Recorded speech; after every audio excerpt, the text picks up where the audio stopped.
চলো গাড়িতে জল নেই, নিয়েছে হাতে করে।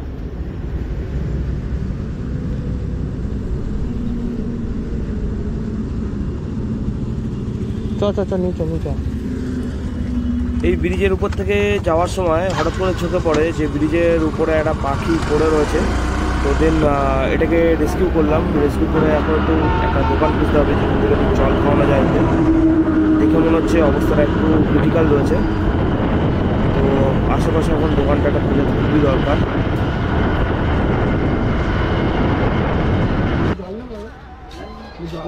একটা 20 জল দাও তো।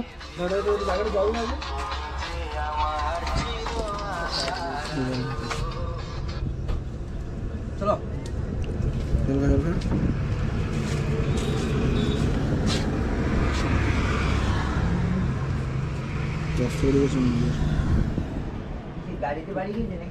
না রাস্তায় দেখি নিচে পড়েছিল। গাড়ি থেকে বাড়ি খেয়েছে, নিচে রক্তটা আছে।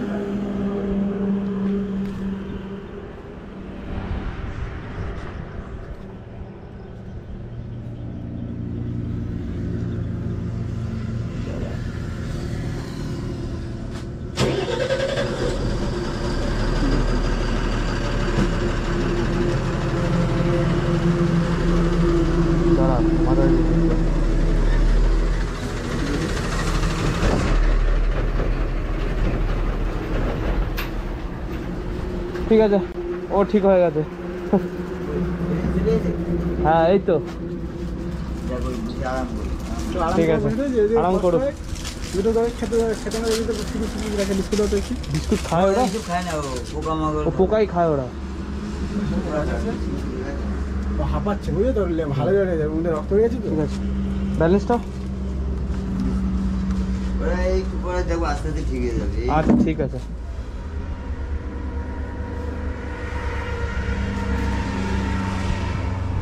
আমরা হাই রোড থেকে আসছি, তোমার ইয়ের উপর থেকে, ব্রিজের উপর থেকে দেখি হঠাৎ করে দেখি পাশে এরকম ভাবে পড়ে মানে বসেছিল।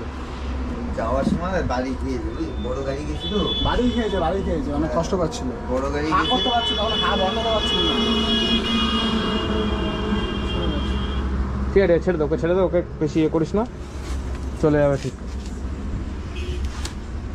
ও বসে থেকে দিলে পরে দেখবো যখন এই সুস্থ হয়ে যাবে, হ্যাঁ আসতে উঠেছিল। ঠিক আছে, আসলাম। হ্যাঁ